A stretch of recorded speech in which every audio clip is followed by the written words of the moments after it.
nobody like this. You ain't seen nobody like this. You hear my sound all over town singing. Whoa. You ain't seen nobody like this. You ain't seen nobody like this.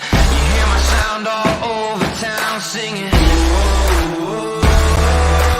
I think there's something in the water. If you wanna take a sip, but be careful what you wish for. The faint of heart can't handle it. Everybody wants a piece of someone else's prize, but it ain't free, it don't come cheap. Only the strongest will survive. You ain't seen nobody like this. Good evening and welcome to the high school edition of SA Soccer Roundtable. My name is Harry. I'm a little bit sore. I'm a little bit tired. I put in, we did 3 yards of dirt and a pallet of grass, so I'm not used to that.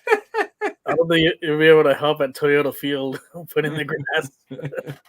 If I have my black on black, kit here, hey, and I joked around with one of the guys from El Paso on that. I was like, it would have been Toyota Field if I'd had my black on black kit, but that's a different show for that here. So, but that was a successful night for San Antonio. But we're here to talk about the high school kids.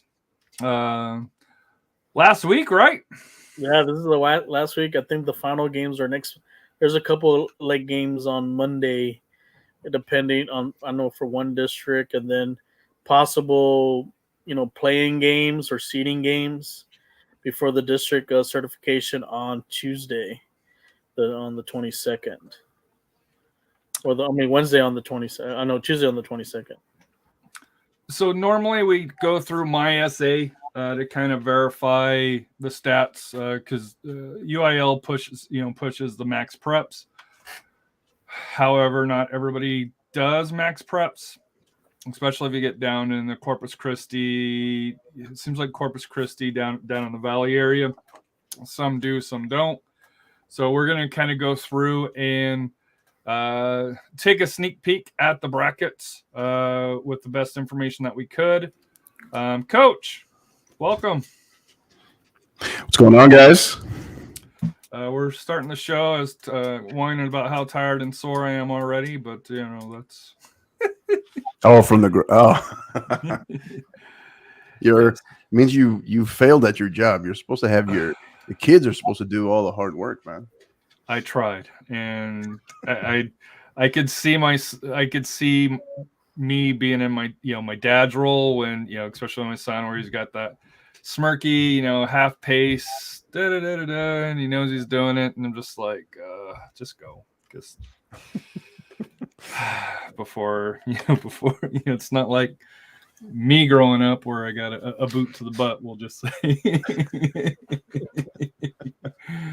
Times are a little different nowadays, so yeah, tad bit.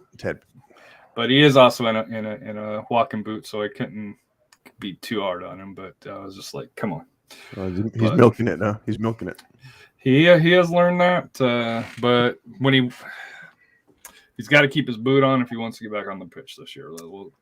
That's the thing. But we're getting ready to go into the brackets. I was letting them know that my SA was down, so we couldn't verify some of the stuff here. We're going to really kind of just focus right now in Region 4. For that here, just kind of take a quick peek at the brackets for that here.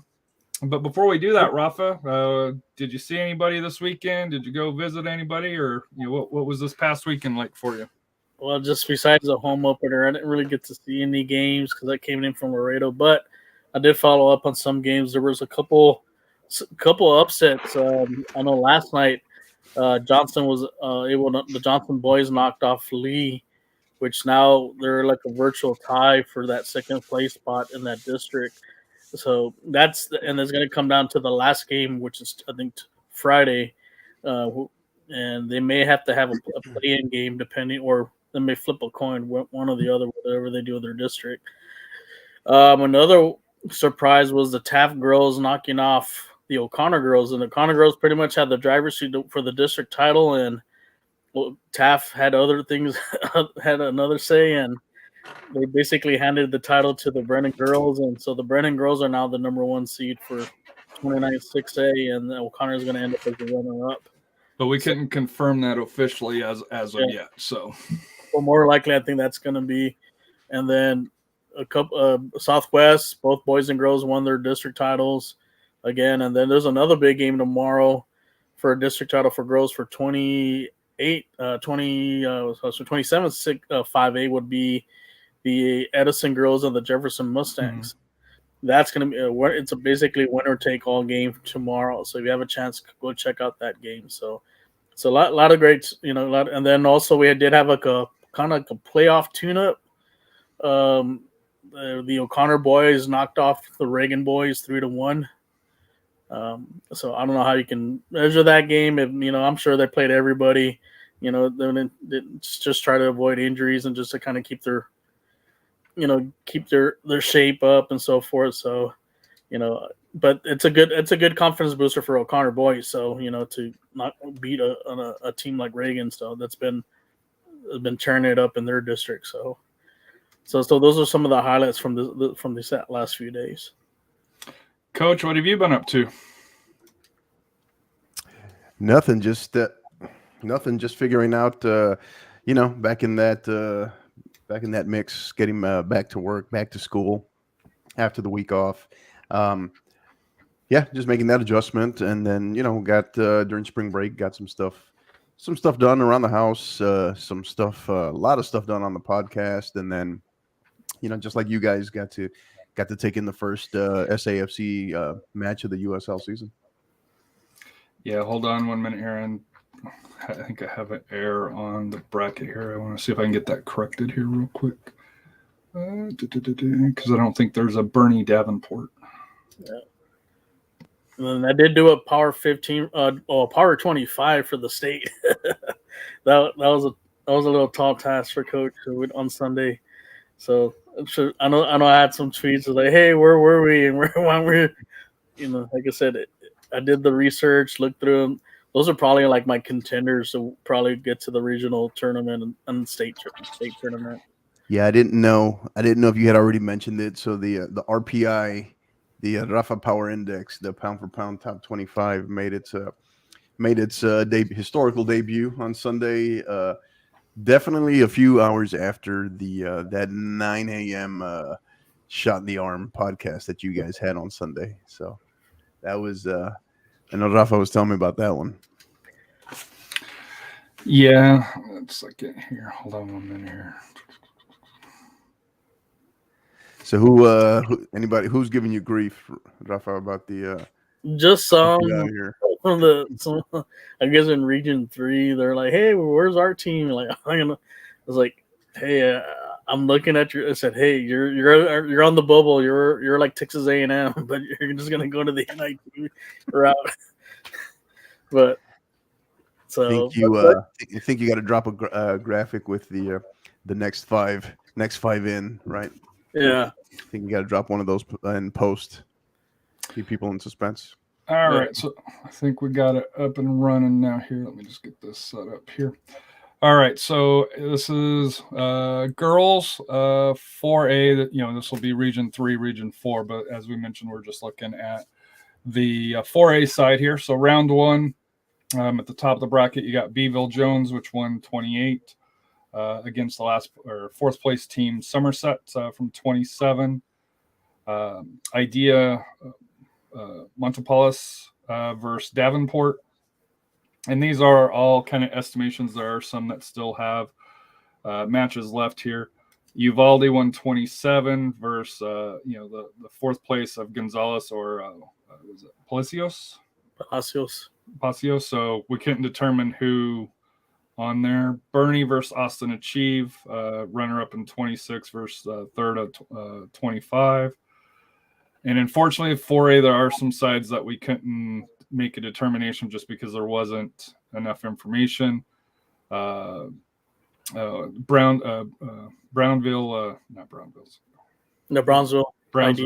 Idea Riverview won 32, but we couldn't make the determination on 31. Unfortunately, everywhere we looked, there really was no reporting. 29, put an asterisk on there because we could determine a little bit, but we couldn't verify. So Santa Gratuitous Academy, the 4th place, Rio Hondo or Jubilee Brownsville or London. So on the top half here, anything that stands out for you? Looks like Bernie has an easy path to get to the regional tournament. I'm not saying easy, but a real favorable path. I think the only game I think we see another rematch of them versus Davenport. That'd be a great game for that regional quarterfinal. And then going down to the other side here, Wimberley through here. East Side, Austin East Side Early College, Pleasanton versus Gonzales or Palacios as far as who finished runner-up or who finishes, what was that, 3rd or 4th on that here. Hey, Harry, can you go back up to that area where Bernie is up top there? Yeah. So potentially that Bernie Uvalde second round matchup, area round matchup, that could be one to keep your eye on. Yeah, because that is a very strong Uvalde squad, very strong. So, and like I said, here is. Yeah, so that's definitely one. That's definitely one to keep your eye on as far as matchups go, because obviously Bernie has been, it's been a little kind of, I guess it's been a bit of a roller coaster ride for the girls this year. But Uvalde's coming in strong, and I think in terms of a matchup, they could match up particularly well with Bernie there in the second round. And I'm not 100% sure that Bernie finishes second between them and Wimberley. Right. This is one of those, and even Davenport, like I said here, just kind of basing off of what we had before and trying to piece it together.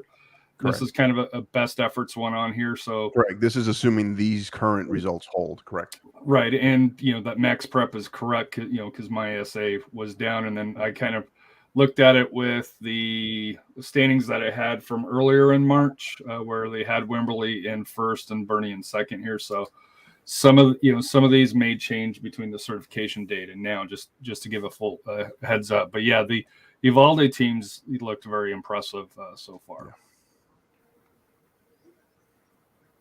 And then on the bottom side here, Rockport, Fulton, Lavernia, Canyon Lake and Gateway College Prep. And then I think the rest of it is down in the valley for that here. So Lavernia against Rockport, any? I think you're going to see maybe a Lavernia Canyon Lake matchup. That's a possibility, but I'm not too sure about that Gateway team. I know they wanted their district. I mean, it could be them. Keep your eye on Pleasanton. They may surprise some teams. I know they had a pretty good season. I think whether it's Bernie or Wimberley, I think they're going to give them a game. I think that'll be a tough matchup for that area around them. So moving over to the boys. Hold on 1 second here. Too far. So at the top, Rockport, Fulton versus Fox Tech.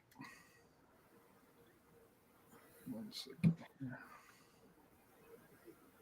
And then Taylor versus Comel Davenport, Lavernia, Beeville Jones, Fredericksburg versus Idea Montopolis. Yeah, Montopolis. Anything that stands out on this side here? I think let's see for the top. Well, Fox Tech, I know they squeaked in that 4th spot. I think if they can play and get everything together, I think they can knock off Rockport. I think they can do it. Like I said, they got a good staff and some of the experience. So I think those boys have come a long way. They're just freshmen and sophomores, but I think they can probably pull off the upset. Taylor might give up a difficult matchup with Davenport. I did read some tweets on Taylor. They have a really good goal scorer. It's a double digit. So if Davenport can contain him, I think they can advance. Lavernia, they should have no problem with Beeville Jones. And then that second round matchup would be interesting. Lavernia versus possibly Fredericksburg. That'll be a really good game. Yeah. I was about to say the same thing. Same thing. And that's against a Fredericks. Usually, oftentimes at this level, in the 4A level, you're really dealing with most schools that can travel, that are used to the travel. Mm-hmm. And then moving down, Jubilee Brownsville versus Idea Westlake Pike, Alice versus Grula, Hidalgo versus Brownsville Harmony School of Innovation, Alamo Ideas College Prep, and Corpus Christi Miller. Hidalgo is probably be the favorite to come out of there. I mean, last year they had a matchup with Bernie. I know that they didn't have I know they're a very young team according to Coach Morales. I know he mentioned that last year. So I know this year they would breeze through their district, and so we could see them versus an Hidalgo Lavernia matchup in the regional semifinal. I think that'd be a really good game. How strong is Brownsville? On the boys' side, I know as we get higher up, I know typically you favor. Well, I shouldn't say you favor, but they give San Antonio schools a very tough challenge. What about at the 4A level? That's very tricky because these are new schools, and these charter schools, they have students come in and out. So it's like a roll of the dice. What type of talent you're going to get at those schools? And if you have a core, especially for 4A, core for at least 5 or 6 players that can play, you can probably do some damage on there. But out of all of that, I think, like I said, with Hidalgo, I think that's probably the top for that bracket area. They're the top team. I don't see any of those teams, challenging them in that area. So moving to the bottom half, you got Bernie versus Austin Achieve, Pleasanton, Gonzales, Austin, Eastside Early College, Wimberley, Calhoun, Somerset, Idea North Mission versus either Corpus Christi London or Corpus Christi Ingle. Well, actually, I don't know if that's Ingleside. Progresso versus Brownville, Idea Riverview, Cal Allen versus Far Vanguard ACA Rembrandt, and then Brownsville Idea Frontier versus Idea Far. So they got to come up with better names. There's too many idea schools on there. Well, I'm waiting for the San Antonio schools because the idea schools are popping up all over here. I don't know if they have teams yet, but you've got to figure that we're going to start to see a lot more of these schools coming into San Antonio and the surrounding area as well. Yeah. I think from that top bracket there, it's going to be Bernie. But I think they need to be careful with that Eastside Early College. I think they have some good players on that squad. That'll be probably their really first test. But I think they'll get – and then Calhoun is another team, that could probably also beat that Eastside. I've seen them play before, and I think they're starting to kind of get things together a little bit. I think they'll take care of Somerset. But like I said, I think Bernie's going to go through. Down on the bottom bracket – my favorite is going to be Progresso. Allen, right? No, I think it's going to be Progresso. Progresso. They've won a state championship. Last year they didn't play because of COVID. I think they finished second in that district, and they always have a talented team. And like I said, they're the team that knocked off, I think, Palestine a few years ago. Everybody kind of crowned them to be the state champs, and Progresso took care of business and knocked them off. So I can see, like I said, it'll be Progresso and a Progresso Bernie semifinal, regional semifinal. But Bernie's already beaten them once. So, but it'll be another great game in that regional semifinal. Any thoughts, Coach? Yeah, I think I'm similar to. I can see. Yeah, I think we're headed towards probably towards a Bernie Bernie Wimberley, Progresso, Cal Allen, regional quarterfinal set.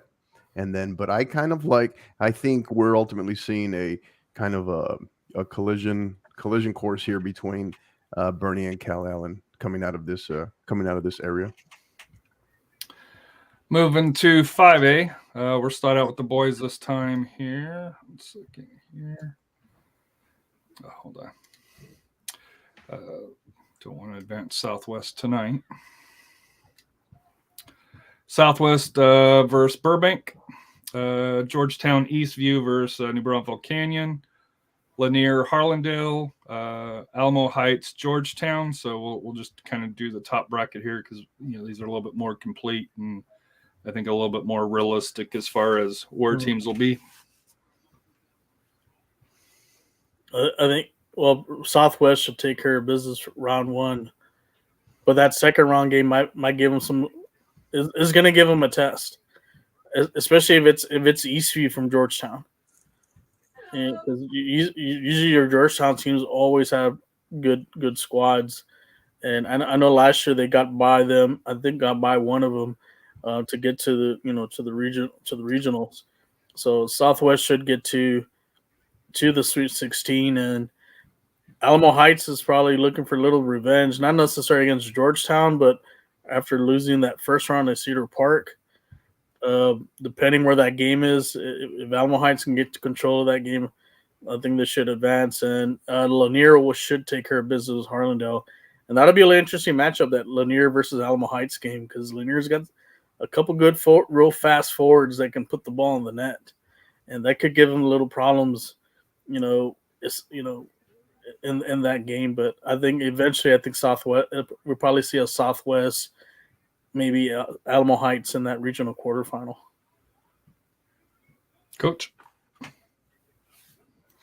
Yeah, I think that's a tough one. I think that I don't know. I think we're hit. I don't know. I get the sense, maybe if we look at the rest of this, but I get the sense that there's going to be at least one major upset coming out of this this part of the bracket here. So, and then you go down in the set, you see how that's an interesting group down on the second half there, particularly with Porter there. And then you got Porter and Valley View. So this is can't quite. I don't know. Maybe Heights might be too strong, but I don't know. Dare I say, could it be Southwest, or could it be one of these? Could it be Valley View or Brownsville? I don't know. I'm not completely sold, obviously, with what we know also on Valley View. So maybe this is where we see the upset happen. I think this is where we see Brownsville Porter versus Southwest. Didn't they play earlier this year, or was that one of the ones that got canceled last year? That's the one that got canceled. But Porter did knock off Lee in the beginning of the year. They came up, even though it was a tie, they played into penalty kicks and won that. But they kept toe to toe with them. And Valley View, the big key is losing their star forward. Mm-hmm. He's the one that signed with North Texas Elite, and we're gonna see who will step up for them as far as goal scoring, because basically all they played was a lot of long ball, and it was just get to the ball to him, and he just took off and ran with it and scored. Do they have that same person for them? I think they'll beat Brownsville pace, and I think they'll take care of Palmview, Lakeview, but I think or Victoria East or Palmview. But when they get to Porter and that regional quarterfinal, Porter's a more complete team, and I think Porter's going to end up knocking off Valley View. And we'll see a Porter versus Southwest game, that's going to be an instant classic for that regional semifinal. Do you give Corpus Christi, Ray, or Roma any chance? Or I think Roma win that game, but they just don't have a chance with Porter. Porter's just too different level. Yeah. And then moving down to the Dripping Springs Invitational, Dripping Springs versus Leander Glen. Brackenridge versus Medina Valley, Leander Rose versus Kerrville Tivy, Southwest Legacy versus San Antonio Sam Houston. Dripping Springs should take care of Glen. They'll win their first 2 games. They'll take care of Brackenridge. But I think the big test they're going to get is against Leander Roos. Roos is undefeated. They were actually in my RPI for the state. They're a dark horse team. Are they? Yeah, they could, like I said, they're just as talented as Dripping Springs, and I think that's gonna be a very key game, that regional quarterfinal between them. And if Dripping Springs can get to them, like I said, they have a good opportunity to go on further. But that's going to be the test. As far as upsets, I think Sam Houston's going to upset Legacy. I have a feeling that'll be your first round upset right there. I know Coach Yates has them pumped up, and then this is their first ever playoff game, so they're going to be really stacked up and excited to get it going, and I think he'll have them ready for that game. Yeah, I guess the question becomes: does the moment become too much for them, right? Because we talk about it being the second season; it's a totally different type of pressure. Particularly once if you're in a tight match in the second half, and you're in those last 20 minutes of a second half in a tight match, that playoff pressure, right? That can't be mimicked any other way. So, are they ready for it, right? That'll be the question with them. Does the moment become too big for them? Obviously, if they run away from someone, I don't see that happening with Southwest. But if they're in a tight game late, does it, do they get the nerves? Do they tighten up? Does the moment become too much for them? That'll be the question with them in that match. And you're not giving, and I don't mean this in a disrespectful way, but you're not giving Kerrville Tivy really much chance against the Leander Rouse. Is that correct? It'll be a somewhat competitive game, but Rouse is going to end up, having no problem winning that game. Like I said, they're just have a little more time as far as play, and like I said, looking at their schedule, Roos, they really knocked off some good quality teams. So like I said, even though Kerrville was in that tough district, but I'm still going to go with Roos. For the Valley, in that bottom Valley bracket, Rio Grande City, Flower Bluff, or Victoria West, we couldn't make a determination. Sherryland, Brownsville Lopez, Corpus Christi Veteran Memorial, Laredo Martin, Brownsville Vet Memorial, and Far San Juan Al Memorial. So, I think if it's Flower Bluff, they'll beat Rio Grande City. Flower Bluff always has good teams, and they've gone 1 or 2 deep. That Sherryland Lopez game, shame that 2 talented teams and both teams have won state titles, and one's gonna have to lose. Depending where that game is at, if they flip home and home, it could determine who wins that one. I'm gonna give the edge to Lopez because I think they were just in a little tighter district than 31-5A. And I think they're a little more battle tested. Corpus Christi Vet Memorial, they'll win that game, but it'll be a tough one. Laredo Martin's got some good talent, but they'll win. But I think they'll end up losing to Brownsville Veterans Memorial. They're just more, that's the team that that's the only team that beat Southwest this year. And Vets Memorial from Brownsville should take care of that. And I see maybe a Lopez all Brownsville quarterfinal for that one. I have a question here for you, Coach, before you give your comments on here. As a coach or administrator, what goes into the thinking of either doing flipping for home and home, or I think you meet in the middle somewhere at a neutral site here. Just as a coach or as an administrator, what kind of goes into that thinking to lead a team one direction or another? Well, I think it varies. Obviously, it kind of depends on administrator, obviously getting with athletic director, being in close communication with your coach, and the coach obviously really knowing and understanding your team, whether it be in some of the, I don't know how many, but I know Rafa pointed it out on Sunday, particularly with, like, for example, the regional tournament, totally different circumstance because we get it. That's a neutral site location, but the grass versus the turf, right? Mm-hmm. Nowadays, the majority of these high schools, they're used to the turf, right? But if they're that doesn't necessarily mean that all fields are exactly, whether it be the Equal. same, right? Exactly. So, so it just kind of depends on a possession-based team, a quicker team. In terms of, we talked about just playing direct. I think you have to. A coach obviously has to know their team's strengths, but then you have to factor in, just particularly the travel, right? Just like how much, are we are we willing to put up with the home, the making the full trip if we lose that, if we lose that coin toss, if we're already coming from probably, what could be anywhere from over in excess of 2 hours, 3 hours away. So, um, not an exact science by any means, and I think you have to take it round by round. Mm-hmm. And I think also just a matter of also knowing your team, because the other thing that shows up here too, obviously, once you get to this stage, are who's banged up, right? Injuries. Are you going to be missing key players for whether it be injuries?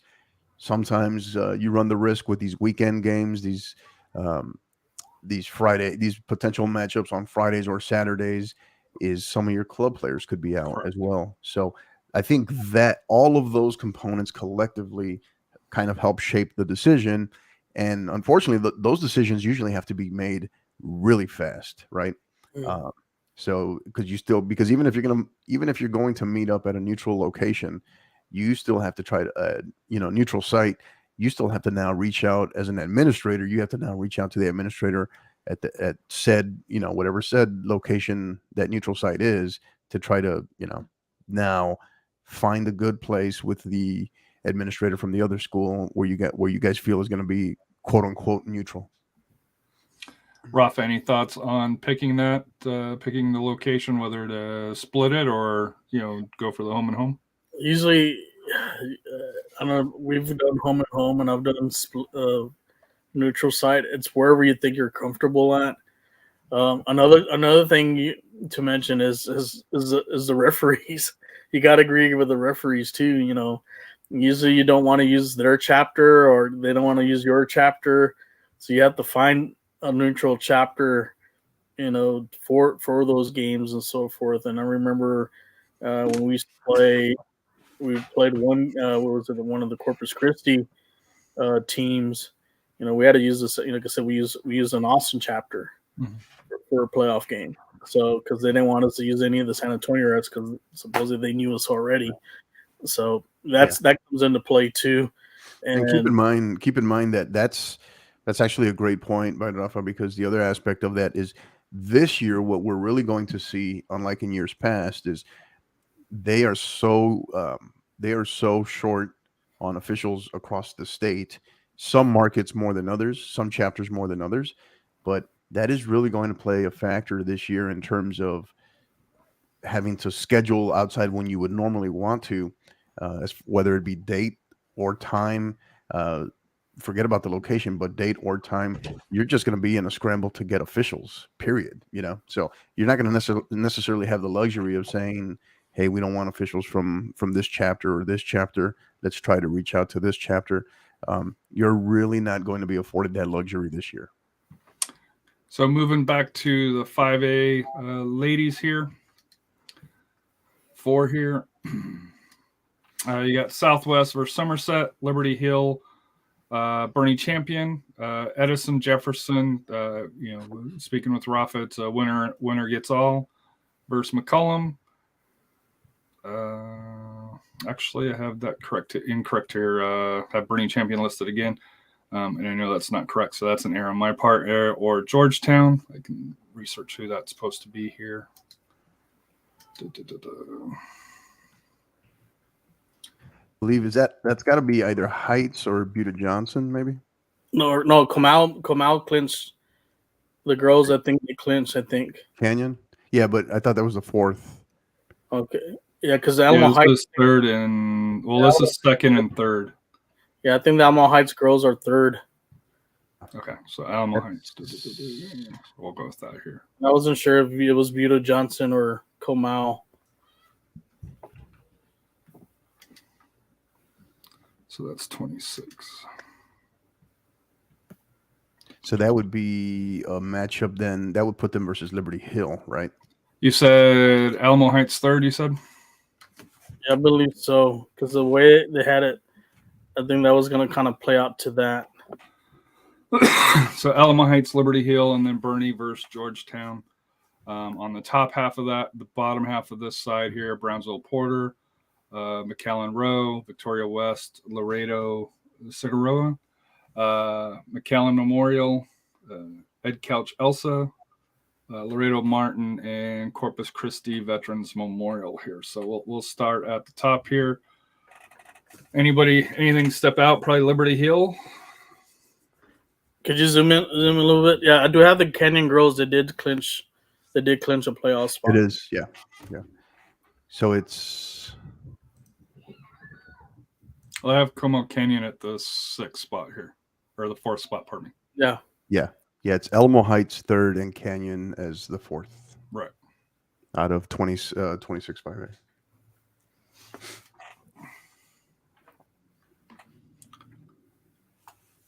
But any thoughts on the top 4 here? Was it playing?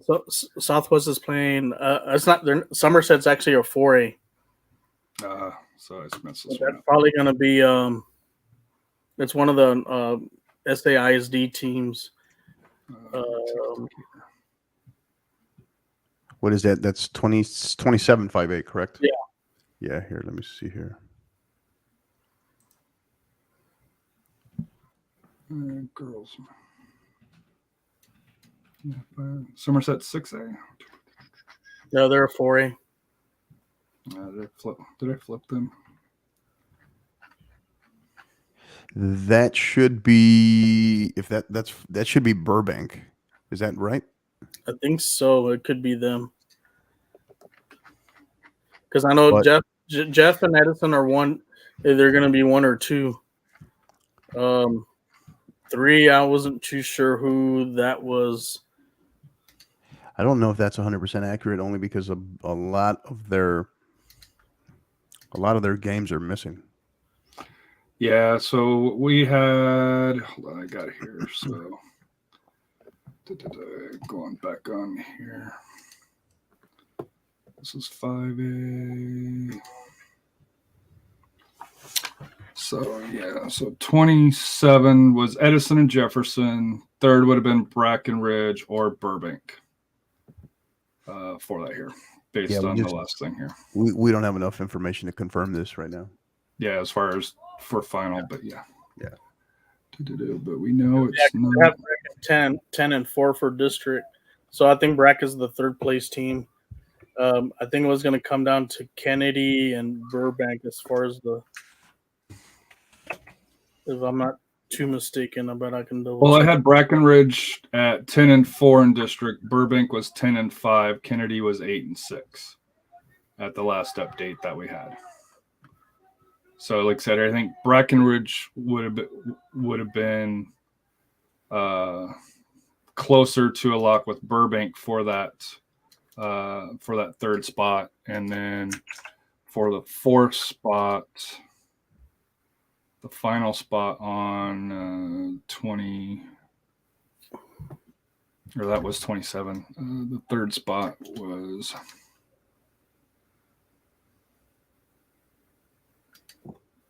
Let's runner up.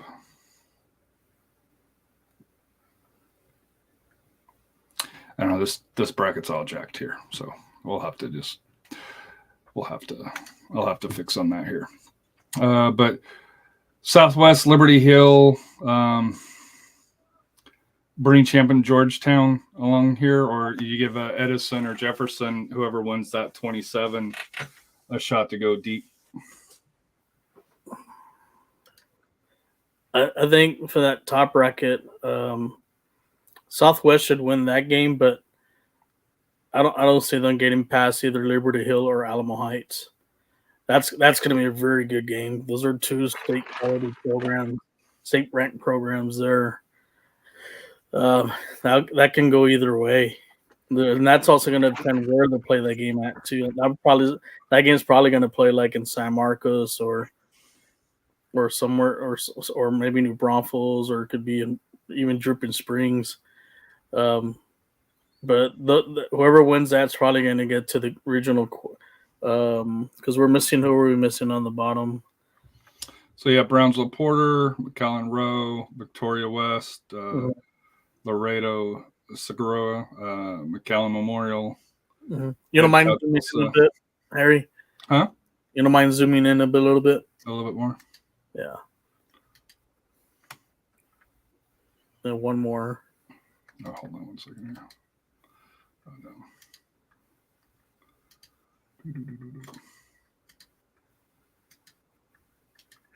Yeah. Yeah, if you pull it up back up to that one. Let's see, going back to before I get to the Valley, going back up. Whoever between Edison and Jefferson, they'll beat McCollum, and then Bernie Champion's got a tough one with Georgetown. It's the same situation like Liberty Hill and Alamo Heights. But I'm going to give the edge to Bernie Champion. I think they can pull that one off. So we may see a rematch, maybe a district rematch between Bernie Champion and Alamo Heights, or we could see Bernie Champion versus Liberty Hill, which is going to be another great matchup. Or it could be Georgetown and Liberty Hill. So I think those are the 4 teams that are probably going to be the favorites for that top of the bracket. And next week we'll go into further details as far as picking winners and stuff. Yeah, and then Porter should. Porter's got a tough one with Monroe, but I think they can win that one. Victoria West will win that one. McAllen Memorial will win that one. Same thing with Veterans Memorial from Corpus. So they'll win that. And then out of the favorite will probably be Corpus Christi Veterans Memorial on that bottom bracket. Yeah. Any feedback from you, Coach? Yeah, no, I think bottom half, I agree with Rafa.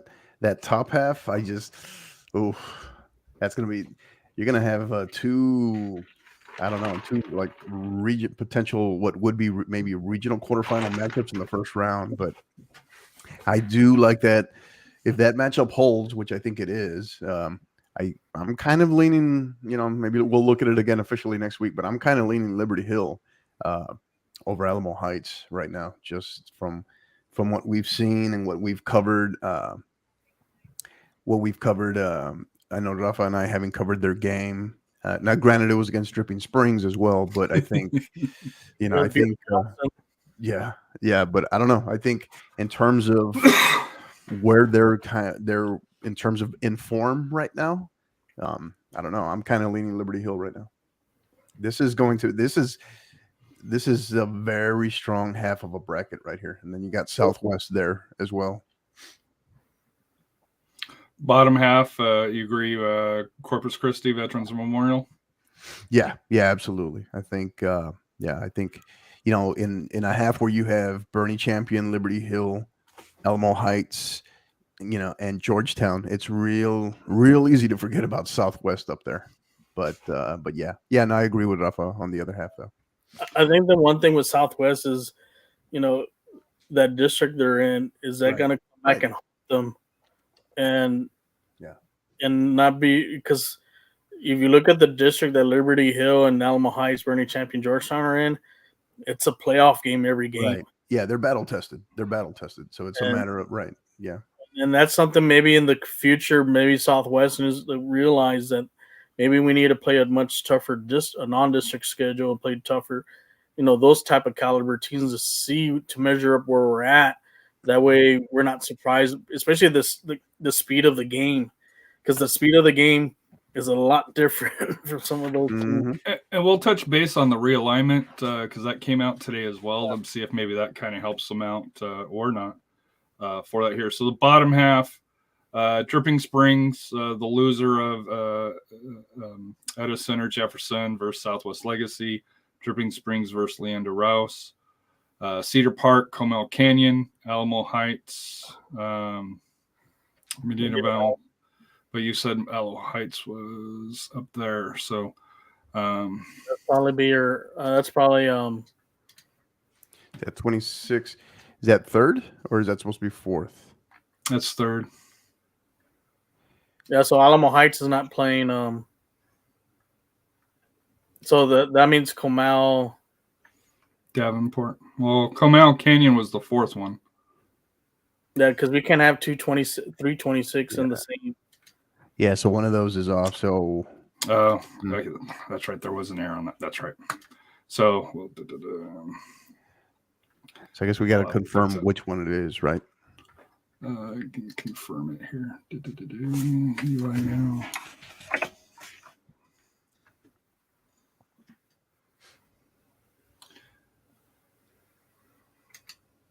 This might. So that is W25. And this might be just as tricky for F26, T27. So these are reversed here. T28. Yeah. T27, and this is R28.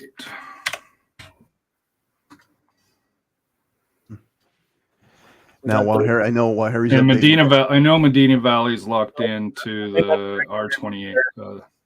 That would probably be Brackenridge. 3rd District 27. Yeah. I'll look that up right now. I don't think there's a lot of information on it, though. That's the issue. Yeah, I think that'll be Brackenridge because they were at 10 and 4 or something like that.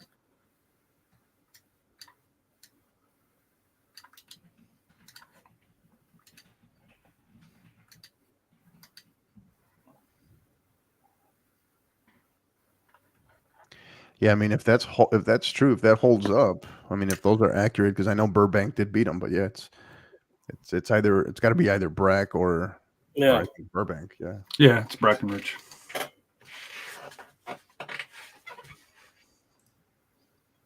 Yeah, so now the one thing I will say in terms we were talking of as far as prepping for the district, but the one thing that Southwest really has, though, in terms of that it factor, is they have, so Ariana Martinez, who I believe she was on the heels. She was sitting in third place technically, for the leading scorer in the area there for Southwest. So at this point, obviously we can't confirm right now on my essay, but they do have a legitimate finisher that can get hot, and if she's been in form throughout the year, she's been consistent. So if she gets hot, just right, they have a finisher that could maybe potentially that's going to keep them in games. Mm-hmm. And then so the bottom here, Dripping Springs, Edison to Jefferson, Southwest, Cedar Park, Comal Canyon, Brackenridge, Medina Valley. 30, we were kind of unsure on Mission Veterans Memorial or Flower Bluff, Sherryland, Donna, Gregory Porton, Palm View, or Brownsville, Veterans Memorial, and McAllen. So on the bottom half, are we rolling with Dripping Springs? Oh, yeah. That one, even over Cedar Park. That's going to be the game. Well, that's the rematch of the regional final. That's going to be the rematch of the regional final from last year. And I'm sure Cedar Park is going to want revenge in that game, but because they'll face here in the Sweet 16, right? Yeah, they'll play in the quarterfinal. Yeah, because Comal, like I said, New Braunfels Canyon, they'll give them a game, but Cedar Park will pull out. Medina Valley will beat whoever's third place on that. Just I think Brackenridge. So you will see Cedar Park versus Medina Valley, but I'm gonna give, like I said, as far as Cedar Park versus Dripping Springs, it's gonna be a good game. But the one thing about Dripping Springs, they always find a way to win, and they find a way to put you on your heels, and I mean, they're just smother you. They have the pedigree, they have the experience. Nothing really phases them, and if you make a mistake, they're gonna make you pay. And we Coach and I have seen it a few times. Like I said, they're very an opportunistic team. Bottom half of the bracket down in the valley. Any team stands out? I think Gregory Portland, they had a good run last year, and I think this year this should get to the quarterfinal. They'll take care of Palmview. They'll get a tough game with McAllen. I think that's another rematch from last year's playoff.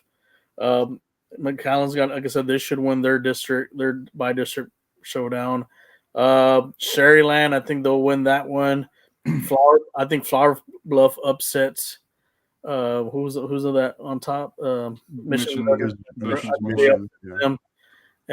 We're assuming for that. Yeah. And I think we'll see a Sherryland Flower Bluff. I think Flower Bluff, like I said, I think they're a little tougher district, and I think it's gonna pay off for them. But they're probably, like I said, once they get to, I think Gregory Portland will be. Well, Gregory Portland, they stood out to me when I was going through this quickly. In district, and you said this is a little bit tougher district, with Flower Bluff, CC Veterans Memorial, Victoria West. They scored 95 goals, only allowed 2. They went undefeated in district play. On the year, they're at 15-4-1, per max prep. So I think that's a good thing. That's I think that's a very positive, yes. But once they run into Dripping Springs, that's not gonna be out the door. The one thing, we talked about Dripping Springs. The one thing about them, they lure you in so much in terms of their attacking capability and how they move the ball. But yeah, what's really impressive about them, believe it or not, is they just have they're built on defense. Yeah, they swarm like probably. I think maybe only one other school I've seen this year that kind of swarms like them the moment they lose the ball. But it's also what you notice about them too is it's where they lose the ball, right? They're not only are they opportunistic, but they're very smart they're limited on their mistakes, but it's also where they make the mistakes on the field. But yeah, it's their defense. Their defense is what kind of secretly drives the engine. Now I did see some mistakes that they made, especially in that first Bernie game on their end, but Bernie wasn't able to capitalize those. And when you have that type of mistake in their side, you have to capitalize it. If you're gonna win a game, you have to capitalize them. If you don't, you're basically done, because, like I said, there make few and far mistakes on their end. If they make a mistake on their side, I mean, on the opposing side, it doesn't hurt them too much because they swarm to the ball quick and so forth. I think that's something we saw at the Alamo Heights game, when they lost the ball, but they're able to get it back really quick. They didn't let Heights get their offense going. Yeah. And that's one thing. Another thing they're very good at, they don't let you play your game. They make you play their game. And if they dictate that, you're not gonna win. You're not gonna win the game at all. So moving to 6A for the ladies here. Clark versus Schertz Clemens. Round Rock Westwood versus Austin High School. Smithson Valley versus either Johnson, Madison, Brandeis, or Lee, because we could not make a determination on the fourth spot of the 28th. And it's I think you should just list the districts, right?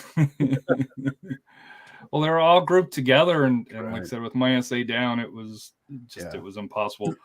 Austin, Westlake, Round Rock. So let's take that quadrant first. I think on this one, we're still talking girls, correct? Yes, girls. Yeah. Uh-huh. I think Lee has already been mathematically eliminated. Okay, we weren't sure on that because we couldn't verify it. So, but and that's from a pretty good source. So Johnson, Madison, or Brandeis.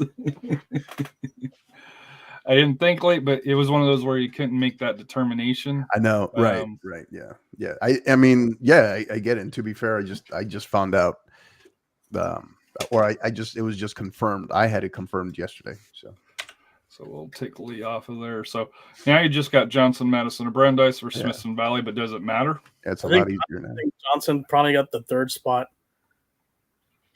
It was still, I have them either or Johnson or Madison, because it was without being able to go into my SA, because unfortunately Max Preps for the San Antonio schools is not the place to go for it, because they're missing games for that here. But it was one of those that I couldn't make that determination for that here. But yeah, I think Johnson or Madison. I with you, I'm leaning more Johnson. That would be third. So you're probably looking at Madison or Brandeis for that fourth slot. Yeah, I think it's the boys side of this district is even worse. Yeah. Yeah. But I know last year we ran into Austin area teams, took out San Antonio area girls. Is that what we're expecting this year as well? It might be a different story this year. I think it's going to be more depending on the matchups. I think Clark should win that game against Clemens, and that's going to be a very tough one with Westwood. That's going to be a really good game. So you'd put Westwood. You'd have Westwood. Clark and through there, and then Spencer Valley. I think that Westlake or Round Rock. They've beaten Westlake already, and I'm sure Westlake does. But like I said, Round Rock was also, they made it to the regional final, so that's not a gimme game for Westlake. They're gonna have to compete. Right. Right. And here's the thing with that game, they may be drained, because it's gonna be a battle. Spencer Valley could come out a little more fresher out of this, from their depending. I think if they match up with Brandeis, they should take care of business there. Madison, I think, might give them a little tricky game on that one. But like I said, if Round Rock and Westlake really kind of beat each other up, I think Spencer Valley can get that second round win. Yeah, and these are pretty quick turnarounds, right? Play on the weekend, and the next one's on Wednesday, right? Oh, Tuesday. Tuesday. I think a lot of teams might end up playing Thursday night. Yeah, they could play as early as I believe as early as Monday of the following week. They give them a window. Okay. Yeah. But I am looking at these that were posted. These were courtesy of Mr. at 6A _ 28. He did have.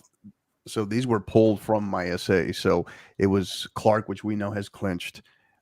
Reagan is 2, Johnson 3, and then it's Madison right now in that fourth slot, but it's minimal right now going into Friday's matchups. You said Clark, Reagan, Johnson, Madison, and then Brandeis is on the outside looking in right now, and that's with one district match day remaining on this Friday. So now we're down just to Madison or Brandeis, most likely for Smithson Valley. Correct, yeah. Moving to the bottom half here, Harlingen, Edinburgh, most likely O'Connor, but Taft, from last I saw, record-wise would be equal. Laredo Nixon or Laredo United couldn't make a determination through there, whereas Lincoln, Harlingen South, or Hana for the final spot in 32. And then the return, whoever finished, Laredo Nixon or Laredo United versus O'Connor or Taft for that here. So, depending on who gets the runner up or third. So, I'm assuming you favor O'Connor on this side here, or Harlingen. Harlingen will beat Edinburgh, but O'Connor will take care of Harlingen, or Taft will take care of Harlingen. Do you give the Laredo ladies any? I don't give them a chance at all. I'm assuming that would be on this side as well, right? And then, like I said, those will take care of Juarez Lincoln. So, I think we end up with an O'Connor Taft regional quarterfinal. That's gonna be good. There'll be a round 3 there. Yeah, we owe that might be a big game coverage match, I think, if that plays out. Yeah, I think O'Connor is going to really, if they end up with that game with them, they're going to go out for revenge because Taft basically cost them the district title. And Taft is surging at the right time. You know, they got a quality finisher, really good finisher, and then they got a really strong goalkeeper as well, really strong defense. Looking at the bottom half of the bracket, Lake Travis, Austin McNeil, New Braunfels, Johnson is third here. Vandergrift, Austin Bowie, Reagan, and Cibolo Steel. Yeah, Lake Travis should win that game, but Round Rock McNeil could give them some problems. Oh, it's Round Rock McNeil. Yeah, they could give them some problems. New Braunfels, Johnson. I'm gonna go with Johnson on that one. I think that they'll pull off the upset. So Lake Travis and Johnson. That's gonna be a real good game there for second round. And then Vandergrift and Bowie. That's also a tough matchup. Bowie's got a good program too, but Vandergrift, like I said, they've always been solid, right? Yeah, but Vandergrift regional is a state finalist, so they should win that game. It'll be tough, and then they'll have a rematch with Reagan. And you're going to have some unbelievable second round matchups in this area. Yeah, and Reagan basically got manhandled by Vandergrift, and that more likely that game's gonna be in Austin because they played home and home. They flipped home and home, so they came over here. They're gonna have to go up there to Vandergrift and beat them. But Reagan, like I said, they've been playing a lot better. They got a couple of quality wins here towards the end. I think they're going to be out for a little revenge against Vandergrift, but Vandergrift's had that super freshman last year who's doing well as a sophomore right now. So, but I'm going to give an edge to Vandergrift. So we could see a Vandergrift, Spencer Valley. Travis. Yeah, Vandergrift. Yeah, that's a shame right there. Like Travis Vandergrift, we're going to meet a little early, for that quarterfinal. Bottom half, you got Del Rio versus Harlan, Enberg Vela versus either Harlingen South or Hana, Brennan versus Laredo South, Laredo United South or Laredo Alexander, and Los Fresnos versus Edinburgh North. For the top part, I'm going to give the edge. A small upset here. I think Harlan knocks off Del Rio. One thing with Harlan, they're battle tested. 36A is not a strong district, and Harlan. If you look at the teams that Harlan's played, right, it's a lot more quality, especially with their district, the district and the non-district. Those should advance, and I think they can pull it off, and they maybe go too deep and get to the quarterfinal. Yeah, they could definitely make a run here. They have what is it? Taft, O'Connor, and who am I forgetting? And that in front of them, who's in front of O'Connor? Brennan. So Brennan, O'Connor, and Taft. We could have high school in the regionals. Yeah.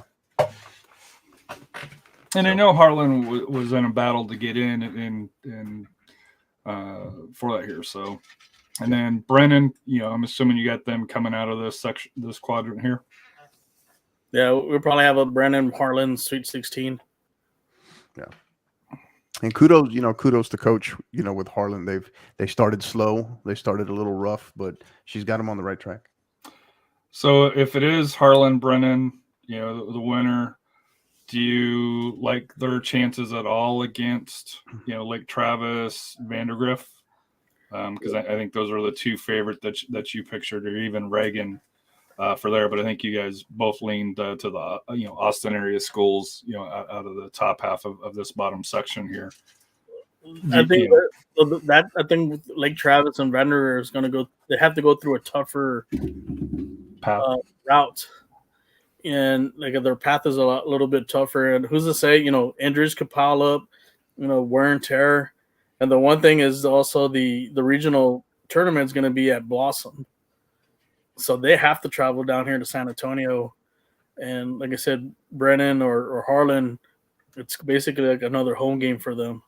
So they're going to get to sleep in their own home bed and not travel as much. So moving to the 6A boys.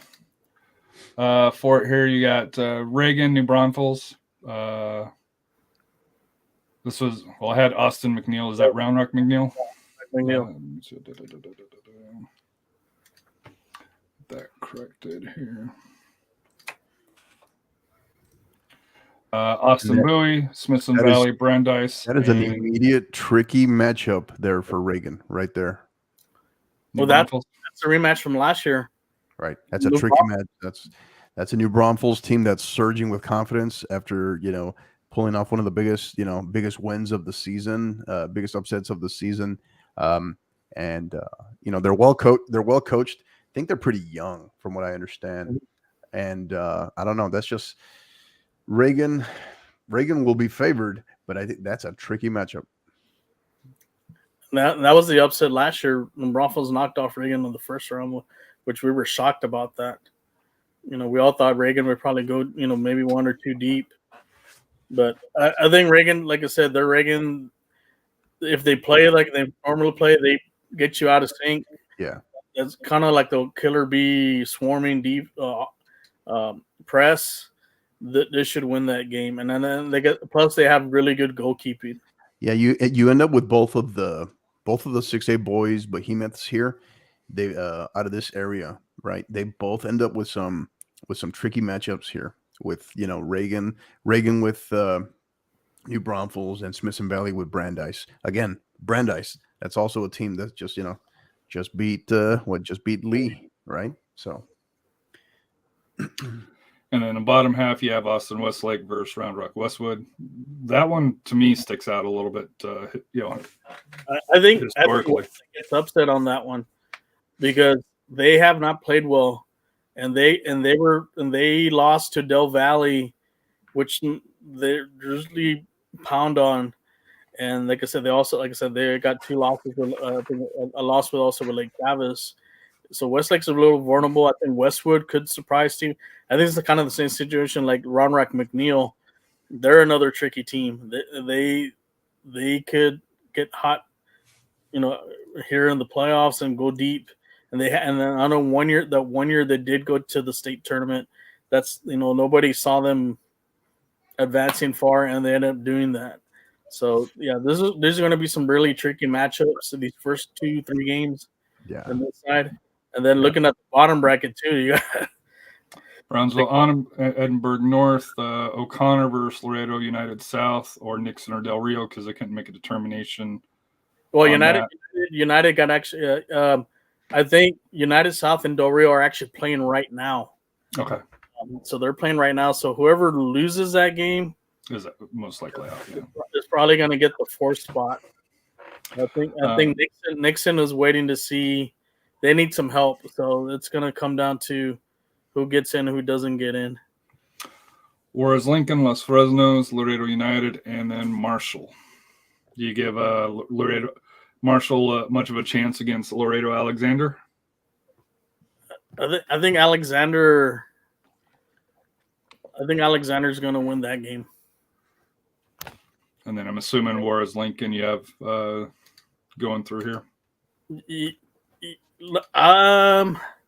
know what? I saw them play against Churchill this year, and Juarez Lincoln really did not impress me.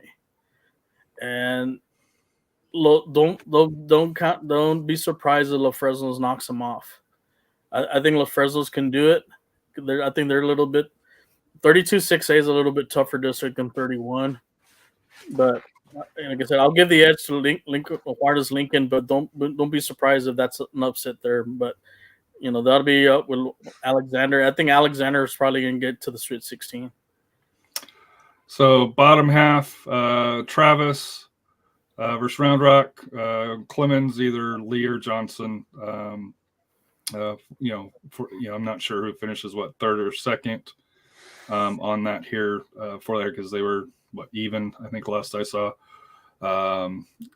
Then you got Vandergrift, Del Valley, and then Lee or Johnson versus Cibolo Steel. That's another tricky game there, like Travis and Round Rock. Even though like Travis is a favorite, Round Rock may give him some problems. I see too much. I just see too much like Travis, and I think it's gonna it has the potential to present a little bit more of a trickier second round matchup, I think. So yeah, Lee and Johnson, they have both beaten Clemens. right. So they got to win over Clemens, but Clemens is coming on strong, and they get that that tie versus Vincent Valley to get back in the district title run. So that'll be a good matchup. I know last year Lee and Clemens was a great game for that regional quarterfinal. Right. So, and we may see a Lee, depending, like I said, if who gets third, we could see a Lee Lake Travis rematch in round 2. And then Vandergrift, they're the favorites. But like I mentioned, Del Valley did knock off Westlake. And Westlake was the second place team. So this could be a complicated game for them. But like I said, but the game is going to be at Vandergrift, so I'm going to give them the edge. And then I think whoever's the runner-up, Johnson or Lee, I think they should take care of business with Steele. Well, still. Bottom half, you got Laredo LBJ versus Brennan, Edinburgh versus Donna North, Harlan versus Laredo United. I think you mentioned, Nixon or Del Rio, because technically they're all still mathematically alive. And Brownsville Rivera versus Mission. Harlan, at least on this bottom side here, has to be the class here, or do you give Brownsville Rivera a chance? Brownsville Rivera is going to give Harlan everything they got. That's going to be probably one of their first tests in the playoffs. Like I said, they got great players. They're coached well. Like I said, they have the tradition. They got a state title in the past. Right. So that's going to depend on where that game's at too, whether it's in Corpus or in Laredo, or they flip home and home. We'll see. But I think Harlan, like I said, it'll be a tough one, but I think Harlan will win that one. From the top part, I think Laredo LBJ is going to win against Brennan, and I think they'll beat either Edinburgh or Donna North. So we'll see a Laredo LBJ Harlan quarterfinal. It seems like you favor Laredo LBJ to make it past Harlan, then based on your comments. If Harlan gets past Brownsville, no, I think Harlan should beat Laredo LBJ. Yeah, this has the makeup of what did you call it earlier with Drip? I think the Harlan Invitational, but I think that. But I always worry about that going against the Valley Right. schools or down in Laredo along those lines, just because. And that's where Duff's got a point. I think that if they can make it past Rivera, then they can set themselves up for a serious run. Because then they would face off Lake Travis Vandergrift is probably the most likely. And that's the game that they got robbed last year. They were robbed last year from that. There was a missed call that would have given the win to Harlan. So I'm sure Harlan's looking forward to probably playing them if they have a chance. But like I said, you got to take it one game at a time. I do have an update that Dorio's United South game's tied at 1 in the second half. So we'll see. Who was that again? Dorio and who? Loreto Loreto United South and Dorio, they're tied at 1. Wow. The other big news that came out was realignment. So for a 26 Bandera, Bernie, Como Canyon Lake, Como Davenport, Fredericksburg, Wimberley, and Great Hearts, Northern Oaks. 27 Gonzales, Lavernia, and for the ladies, young women's leadership, Fox Tech, Kennedy Memorial, Great Hearts, Vista North, and Yoakum. Mm-hmm. 28 Floresville, Pearsall, Pleasanton, Somerset, Uvalde, Hondo, Poteet, and then the rest are Valley schools here. So anything that kind of stands out, because Florence, Marble Falls, that's all north of us. So we got 3 of them that are kind of San Antonio specific for that here. Anything surprises? Anything that stands out different? 27 now with Gonzalez and Yoakum. and then also the Greyhearts moved in, but I don't think they'll be much of a factor. Gonzalez might be. I know talking to the coach from Lavernia, they have given them problems in the past as far as playing games, in the playoffs. So that's going to be a good little rivalry game there between those two as far as winning the title. But also you got Kennedy Memorial dropping down from 5A to 4A. They could surprise some teams in that district too. And then the 28, the fair, I guess, for boys, it's probably going to be Pleasanton. The Pleasanton Pearsall wasn't in it, right? Pearsall is going to be a brand new program. So this is their debut next year for soccer. Like I said, Somerset boys will probably be up there. I think Floresville might sneak in there as like a third or fourth, and then you have Hondo. Hondo, I think, will get up there too, just after their second, getting their feet wet this year. So, and then the girls' side would probably be the favorite would be Pleasanton. So moving to 5A. Hey Harry, can you go back to 4A real quick? Yeah, go ahead.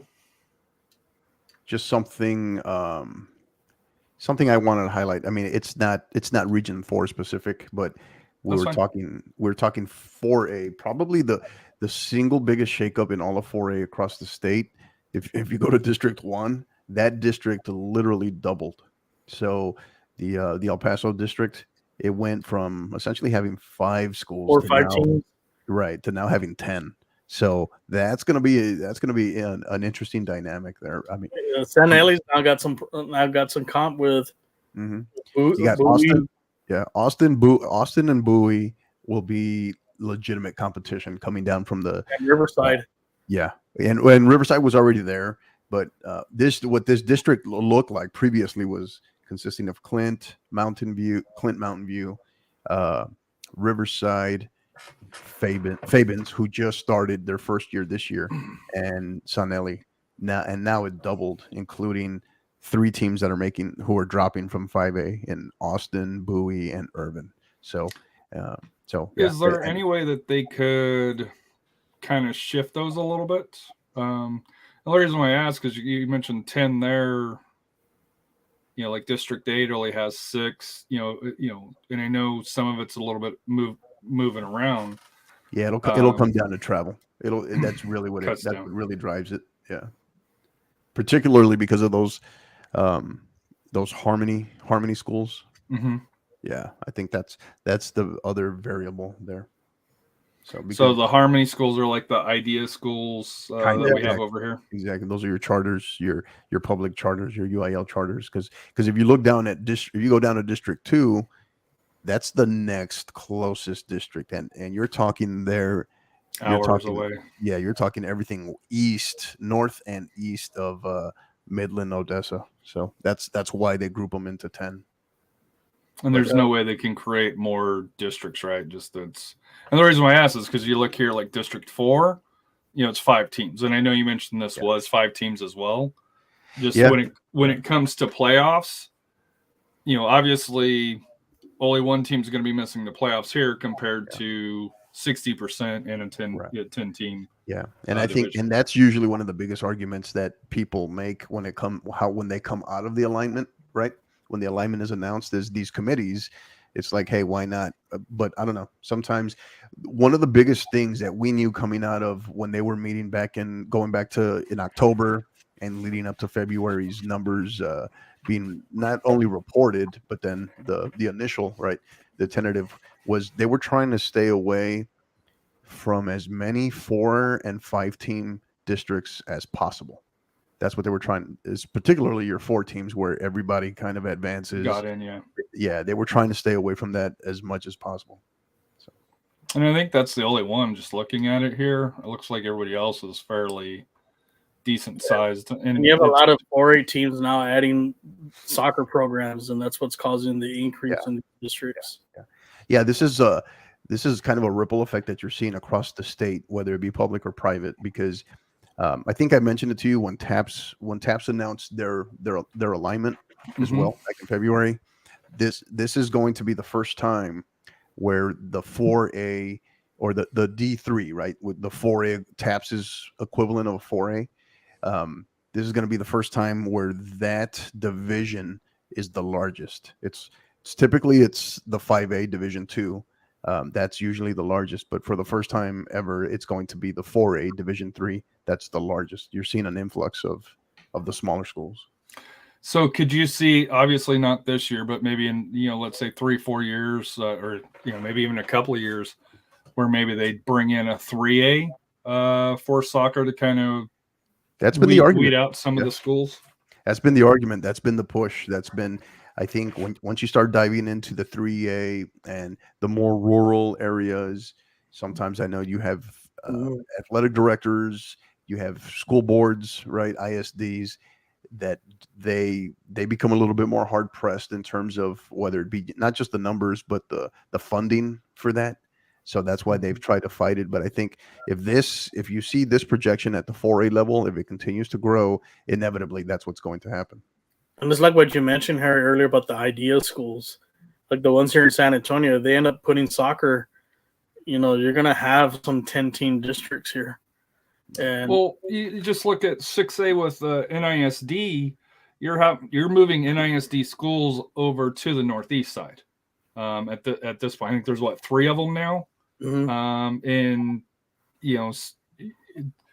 to me, you're losing some of the historic rivalries that have been built. Now they could still play through there, but to me, that's one of the things that I noticed with the 6A, and I know it's not just San Antonio, it's Austin, it's Houston, and I know there's been rumors of 7A for football along those lines here. I'm wondering if that's going to be something that maybe we kind of see. I think eventually that's what's going to end up happening. We're going to end up having a 7A soccer division, and that's that becomes a question. Do we get a 7A before a 3? Right? Mm-hmm. Yeah. Because the 7A is going to happen in football. It's just a matter of when, right? Is it 1 more alignment away or is it 2 more? But it's going to, the 7A is going to happen in football. So, but yeah, you're right, Harry. If you go back, you go back and you look at 26 4A, 27 4A.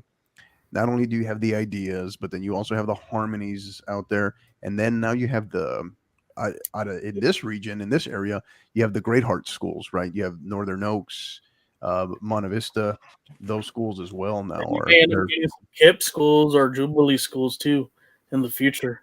Well, I think we're talking about how this crowding is working here, and I know last few episodes that we've had Coach Cano on, he kind of or we got word, I forget if it was whether from you or from somebody, that the Austin schools were going to be moving from Region 4 to Region 3, which is what happened here in 5A. You got Bastrop, Georgetown schools like Eastview that, through here, you go into 3A, most of the Austin schools. And then you do have, Cedar Park, Kyle, Leander, Liberty Hill in 4A. But then, you get into the San Antonio region, and then, of course, you got the Valley schools through here. But to me, I think this is what the biggest adjustments, I haven't been following this as long as you guys, but to have the Austin, Georgetown schools go to Region 4, how big of a deal is that? Or pardon me, Region 3? Yeah, I think that that's going to be continue. I know we had that conversation the last time. There's a really good video. I have to send it to you where I know, who was it? I think it was Greg Tepper from Dave Campbell's, right? He was talking about it too, about how as the San Antonio, Austin area, right, that region, the South Central, the South Central Texas area continues to grow. That's going to kind of become that dividing line where they have to split, those areas. And some may end up mixed in together. I mean, it's kind of, and then you go back to the rivalry piece too. That's why you had Alamo Heights, right? They were challenging, right? They were challenging UIL to try to stay in that competitive rivalry. What was it? I think 26. 26, yeah, because they moved to 27. Right. So now part of their argument was kind of what Rafa was arguing earlier, is like the kind of the competitive advantage up front that you're going to potentially be paying the price for come playoff time. right? Where it becomes now a maybe perceived at least as a competitive disadvantage. So districts here, 26. You got Bernie Champion, Como Canyon, Como Piper. I think that's a new school, if correct. Smithson Valley, Kerrville Tivy, SA Veterans Memorial, Wagner, Seguin. 27 is Alamo Heights, Brackenridge, Burbank, Edison, Highlands, Houston, Jefferson, Lanier, MacArthur. 28, you got Medina Valley, Eagle Pass Wind, still, Harlandale, McCollum, Southside, Southwest, South San, and Southwest Legacy. And then, you got the Corpus Christi and the Valley schools, in the other 4 regions or 4 districts on here. So, and of course, the District 25, Buda Hayes, Cedar Park, Kyle Lehman, Leander Glen, Leander Rose, and Liberty Hill and Lockhart. Anything stands out to you, Rafa? 26 5A just got tougher with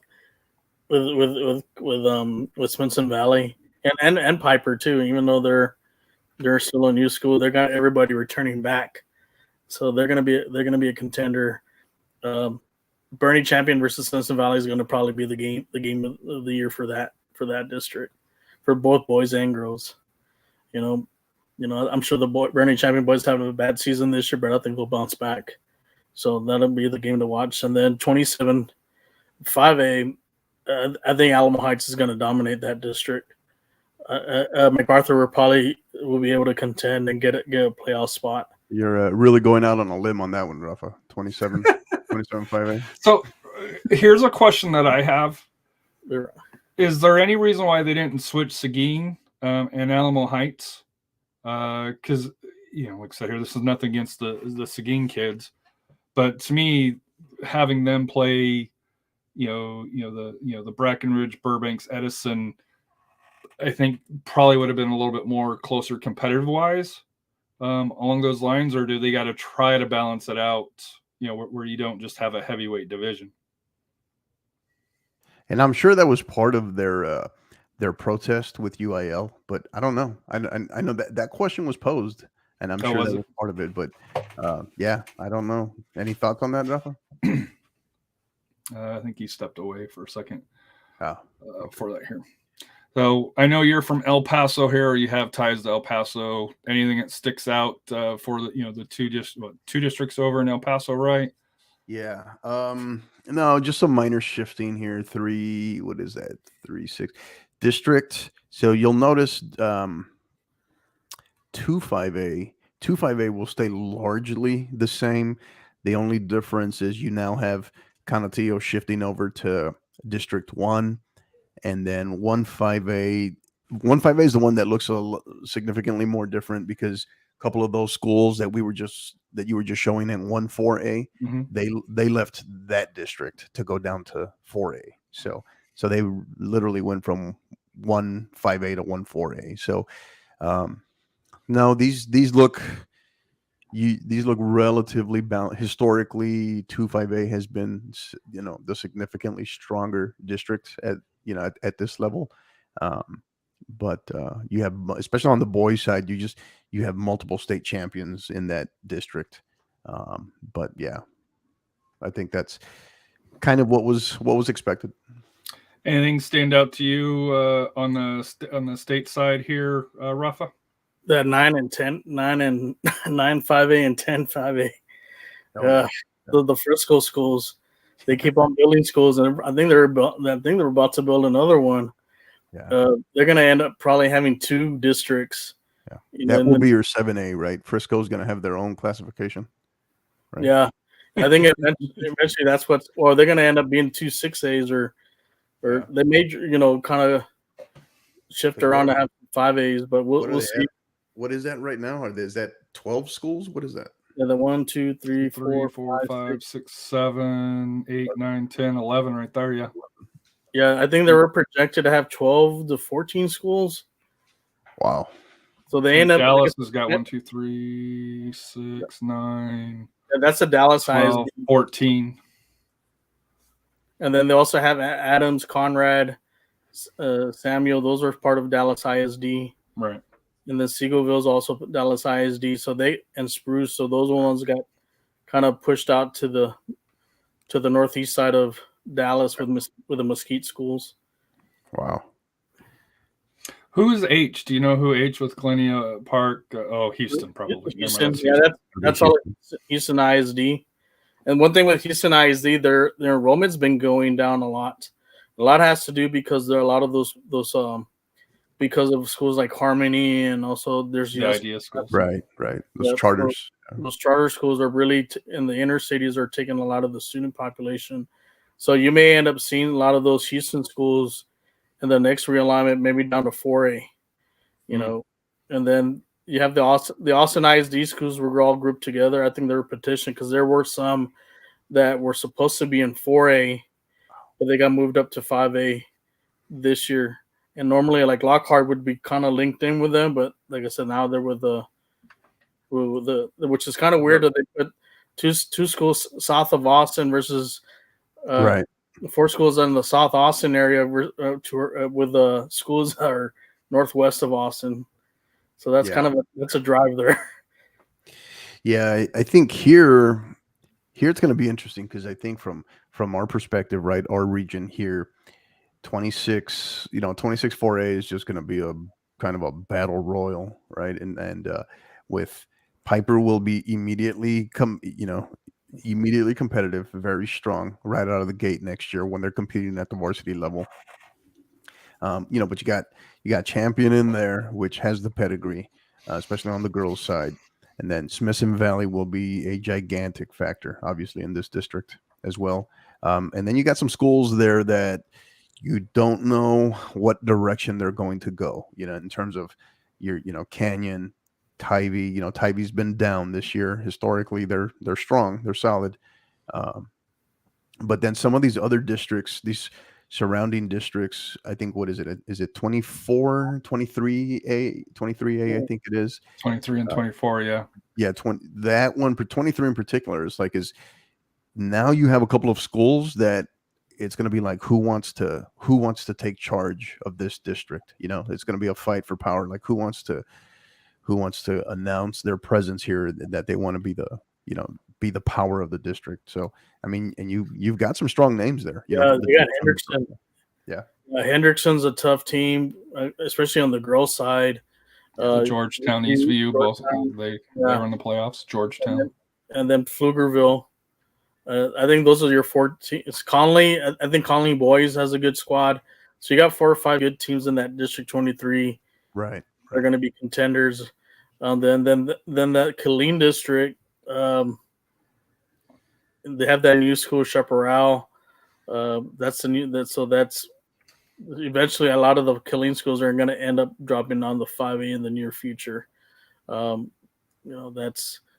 what I've seen. And then also that District 20 is a brutal one too. You got the Fort Bends and the Fosters. I have a friend that coaches at Fulshire, and he says it's a playoff game for each district game they play in.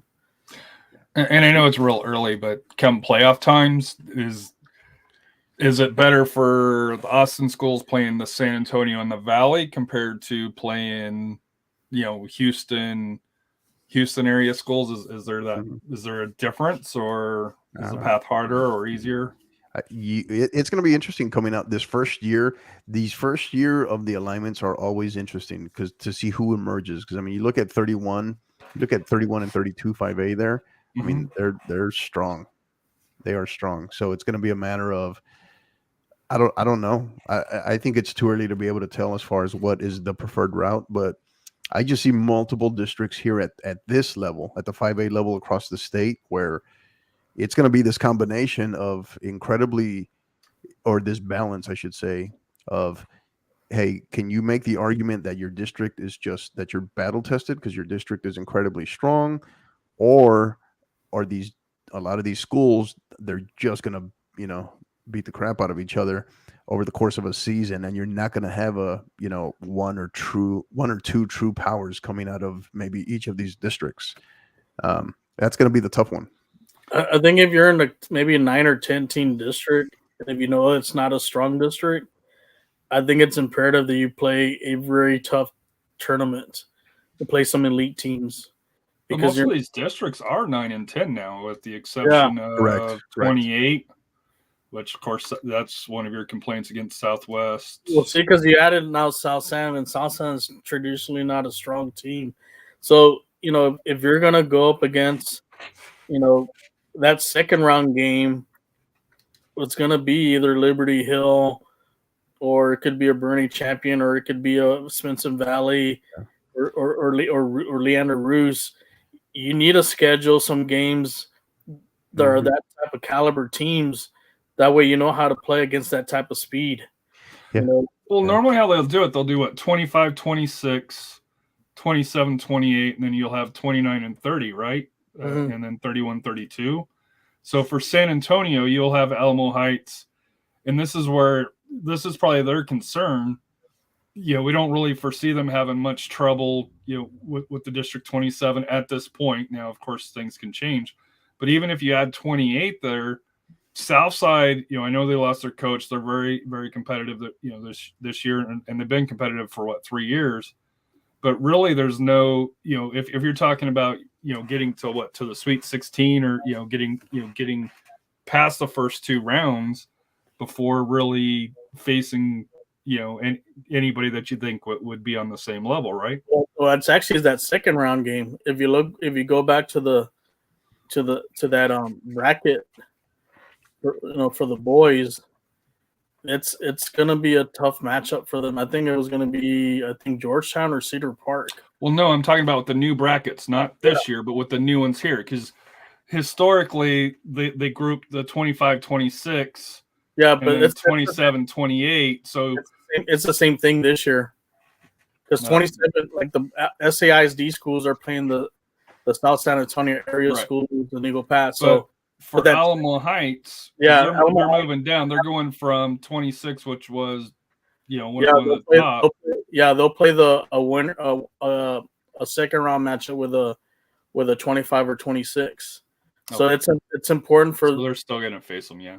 Yeah, they still have to face them. And if you look at the brackets now, it's still the same. They're going to have to really schedule some teams at that caliber, knowing that, hey, we're not going to get much competition in this district. We're going to have to step it up and find some elite teams to play in the, prior to that, just to get some game, play at that speed. So moving up to 6A here, El Paso districts. What? Well, there's only one El Paso. It's just district. one 6A. Yeah, this is a behemoth. This is they compete. They beat each other up pretty good in this district, especially on the boys' side.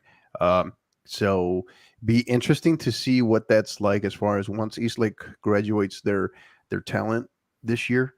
Because right now it's Eastlake and then everybody else on the boys' side, and then on the girls' side. I mean, you have, for example, I know I was it was a tweet from Franklin's head coach yesterday. They've won 9 district games already, and here they are. They still haven't clinched the playoff spot. So that should tell you a lot. So is it?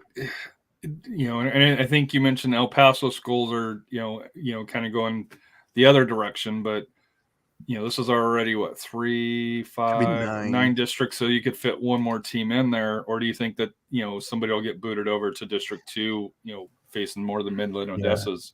No, I doubt it. I think I could see this becoming 2 districts at the 6A level if there was one more team, because they just added one. It used to only be 8. The big change here is El Dorado entered the mix. So El Dorado's getting moved up from 5A. So they used to be in that 2-5A, the behemoth that I was telling you about before. So so I think where you're headed, you'll probably see next, because I don't see any of these other schools going down. I don't see any of these other schools going down anytime soon. So I think your next cycle, I think you could be looking at a 10th team in that district. Anybody else sticking out to you, either Region 1 or Region 2 districts? District 6. District 6 is a Mhm. murder row. And also Flower the Mound, one, Hebron, Marcus. Yeah. Five as well. I mean, 4, 5, and 6 are murder row. yeah, you just go through. Yeah, absolutely. 4, Yes, 5. Carroll, Byron Nelson, the Keller schools, and then 5 in District 5, you got Allen, the McKinneys, the Prospers, 6, and even 7 too. 7 Jesuit, you got Jesuit, and you got Highland Park. Highland Park's moving up from 5A to 6A, and then those Richardson schools are no slouches either. Yeah. And then the Arlington schools moving Yeah, over a from little the bit. soccer perspective, it'll be interesting to see. Does Highland Park not skip a beat, or does it take them a little bit to make that adjustment? Houston area, Region 2. I don't think anything stands out. More Klein schools. 19 is a brutal district in Region 3. It's the Katy schools. Katy district. Yeah. And I mean, you got Tompkins, you got Seven Lakes, Morton Ranch has a great program, Cinco Ranch has a great program, and then Jordan's starting up, and then you got Patel moving up from 5A to 6A. It's like I said, that's going to be. I remember one year they had like 4 straight regional, state finalists from that district. Another one is District 15 with the Klein schools. That's another tough one. You said 15? Yeah, 15 is another tough one. Klein. Yeah, then your Cy Lakes and Cy Springs, they got a lot of great talent. Langham Creek's a great program. You also have the Woodlands. I think they're in Region 2. Yeah, they're in 13, I believe. They're in 13, 6. Yeah, the Woodlands Conroe up in Conroe. Yeah, that's another rural district. Yeah, I'm sure Willis is not happy about moving up to 6A because they used to be a 5A school. So the same thing with Cleveland too. So that's a real tough district. And then even 25 is still stacked too. So 5A Austin schools are in Region 3, but Region 6A they're still in Region 4. Right. That here, there's I think immediately, on the surface here, when you look at it from the soccer perspective, this kind of becomes Region 1 and Region 4 are like 1 and 1A, I think. And then there's everyone else, in terms of Region 2 and Region 3. And that's no disrespect to, particularly as Rafa mentioned, your district 19 and your district 15 out of 2 and 3 respectively. But I mean, there is just so much quality across across multiple districts in Region 1 and Region 4. The one that stands out is 26. You're adding 2 quality programs with Johnson and Dripping Springs. Dripping Springs is going to be able to compete in 6A. Westlake, Lake Travis, Bowie. Yeah, I'm sure Westlake and Lake Travis are not happy. Del Valle as well. Del Valle's been very successful. Yeah, but for girls soccer, Lake Travis and Westlake are not happy having them. Dripping Springs. Yeah. What about 25 with Vandergrift, the Round 25. Rock schools? 25 is the sneaky good district. I think that doesn't get enough of the credit because of the schools that are in 26. But you can make that argument that top to bottom, 25 is stronger than 26. 27. You got Cibolo Steel, Judson, New Braunfels, East Central, San Marcos, Clemens. 28. You got Brandeis, Clark, Marshall's the school that moves over this year. Churchill, Johnson, Lee, Madison, Reagan, Roosevelt. North Side, Sotomayor, New School enters in. Warren, Taft, Stevens, Jay, Holmes, Harlan, Brennan. 30, Del Rio, Eagle Pass, Laredo, Alexander, Johnson, United South, Edinburgh. 3 of the schools there, Forest One and Alamo, Brownsville, Hanna, Rivera, Harlingen, Les Fresno. Anything that stands out in Region 4 outside of the Austin schools, which we kind of talked about? The big one is Dripping Springs moving up, right? I think that's the big one. 27, I think 27's 6-8. I think they took a hit. Losing Smithson Valley, a lot. I think it's it's going to either be Clemens or Steele are going to be maybe even the Braunfels. I think those are your three teams that are going to dominate that district. And then I'm sure Marshall's not happy going to 28 6A. It's going to make it even more of a gauntlet there. And that's the one that I was talking about, losing the history, because Marshall's been a Northside school for multi-decades, right? Going back to the 50s and 60s, or I think I saw that they're that old of a school along those lines. Yeah, and I think Rafa's spot on with 27. I think you can definitely make the argument that now with Smithson Valley gone, and we don't know exactly what you're going to have with some of these programs going forward in a New Braunfels, in a Steele, in a Clemens, who are graduating a lot of quality players. Is you can make the argument that 27 is now closer to a 30 or 31 than they used to than what they would have been in the past, to like maybe a 28 or even 29. Yeah, then the new school, Sotomayor. I know they'll take their bumps early, but they'll be year two. Look out for them in year two. I think they'll have a lot of returning lettermen. I think they're gonna pull a lot of talent from Sotomayor's pulling from Taft and O'Connor, right? And Harlan. Yeah. Because I've heard whispers that Sotomayor isn't going to be the normal first-year school just because of the talent that they're going to be bringing in. Correct. But that second year, I think they're going to surprise a lot of people because they'll have a year under their belt, and they're going to return everybody on that team. And that's normally happens. It's like the same case with Piper. Piper's going to be a team to be looking out for in 5A for next year. Here's a question, and like I said, you guys know about this, a lot more than I do. Would Alamo Heights been better off going to 26 or District 27 6A than where they went? Because the population, they're about what I think they're like 14, about 1,400. Well, we've seen some schools that get moved up due to space or regional along those lines. That'd be too much. UIL wouldn't allow it. Okay. If it's within 100 or maybe 200 students, I think they will. Okay. But I was just trying to think of, this seems like a little bit more competitive district compared to, where they're placed. And for here, that's the reason why I just tossed that one out there. Big gap in student population. They won't do it. I think eventually MacArthur will go back to 6A in 2 years. I think that they were just below. I think about 100 students. I think Northeast is probably going to eventually make sure that they move back to 6A. Yeah, and the other piece too is, don't trust me, as someone that lives up in that area, Smithson Valley will be back up to 6A probably within the next no more than 2 rotations at worst, just in terms of the projected growth in that area. And they keep building schools here on the west side up here in San Antonio. So, final thoughts on the realignment? You think they did a good job? Anything outside of the Alamo Heights? I know that was the biggest story in San Antonio. Anything that you wish they would have done that they didn't do?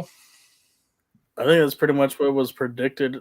I think it's like was close to a mirror image of the volleyball and basketball alignment. It was about the same, except for some of those new programs that are coming in, like Sotomayor and then like Pearsall. Like I said, and then just adjusting some schools here and there, like Coach mentioned, the little dividing line between Region 2 and Region 4. So that's, we'll see at the next realignment. Who knows what other schools. Like I said, the Metroplex is always growing. Austin's always growing. Like I said, I foresee like schools like Taylor's going to end up being a 5A because they're building houses there. Round Rock may end up adding another high school. So it's going to be, and then here too it's going to be. I remember driving down where Southwest is. They're building a new subdivision. They may need a third high school soon. So we're going to see ripple effects probably within the next 5 years, and I think we may end up seeing a 7A. Like Coach predicted, I think there's going to be a 7A soccer. Any final thoughts, Coach, from you? And thank you for hopping on. I guess Rafa says next Wednesday, most likely will be the marathon bracketology show here. I'm going to try to reach out to somebody up in the Dallas area that covers for one of the papers up there to see if he would be interested. I'm going to try to reach out to Jacob, who does down in the valley and covers high school sports down there. If you know anybody, over in West Texas that would be interested in coming on, please let us know for that here. But your final thoughts for this evening, so that way you can get home and spend some time with the family. No, I think we covered everything. I mean, it's good. It's going to be exciting. It's that exciting time of the year, right? It's the state playoffs. So, I think I don't know, it's in probably was today Wednesday, right? I've had in the last 2 days, I've probably had more people ask me why did the UIL wait so long to start the actual state playoffs from when most teams have already wrapped up district play. And, that was my question as well. Yeah. Yeah. And the question I have for the best that from what I've pieced together and in speaking with people, and then just from how I look at scheduling, is keeping in mind that it's an outdoor sport with the spring breaks, right? And you have to try to really account. Most spring breaks are spaced out in Texas over the span of 2 weeks, right? This week and last week. But because it is an outdoor sport, you're inevitably going to have the winter, the like winter we had last week. Right? Exactly. The winter postponements of district matches.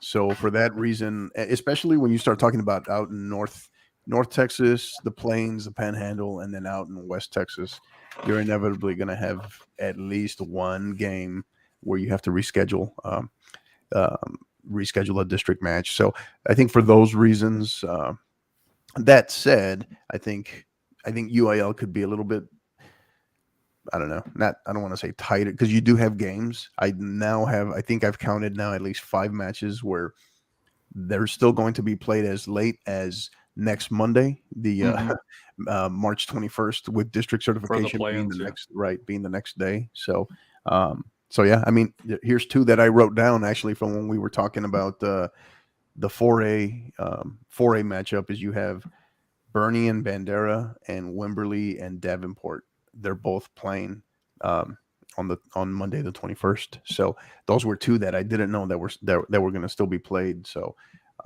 yeah, I just wanted to share that. I think it's important because apparently it's been on a lot of people's minds. I've been asked that quite a bit in the last 2 days. So something to think about. But yeah, I think Rafa and I hit on it with Inside Texas High School Soccer on Sunday, that I think that there's a better way, in terms of a better format, in terms of just a couple of days, where to get a really good product in terms of the playoffs. As far as timing in between a couple of days between, the regional tournament and the state tournament, because that was probably one of the beauties that came out of last year, since they didn't play the traditional regional tournament, which is back-to-back days at a single site.